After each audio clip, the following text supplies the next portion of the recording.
السلام علیکم ورحمۃ اللہ وبرکاتہ۔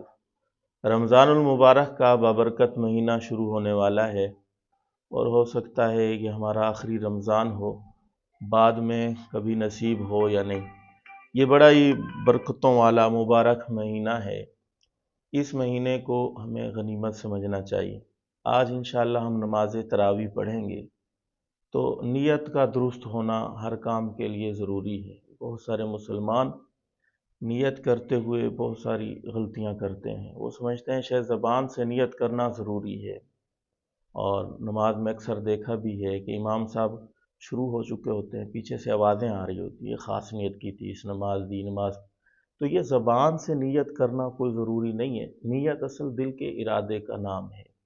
آپ مسجد میں گئے ہیں نماز پڑھنے، ظاہر ہے رمضان کا مہینہ ہے اور مسلمان ہیں، تو آپ اس چیز کو سمجھتے ہیں کہ نماز تراویح سنت موقع ہے، میں نے پڑھنی ہے نماز تراویح، اسی نیت سے گئے ہیں۔ جب بھی آپ امام کے پیچھے کھڑے ہوں گے، بس آپ کی نیت ہو گئی، یہی نیت ہے، دل میں ارادہ ہے میں نماز تراویح پڑھ رہا ہوں۔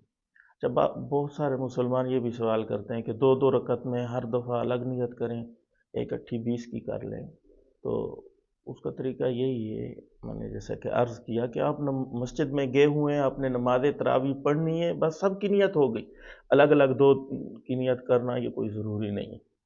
ہاں، نماز تراویح میں 4 رکعتوں کے بعد ایک دعا پڑھی جاتی، بڑی جامع معنی، بڑے اچھی دعا ہے، وہ پڑھنی چاہیے، لیکن وہ ضروری نہیں ہے۔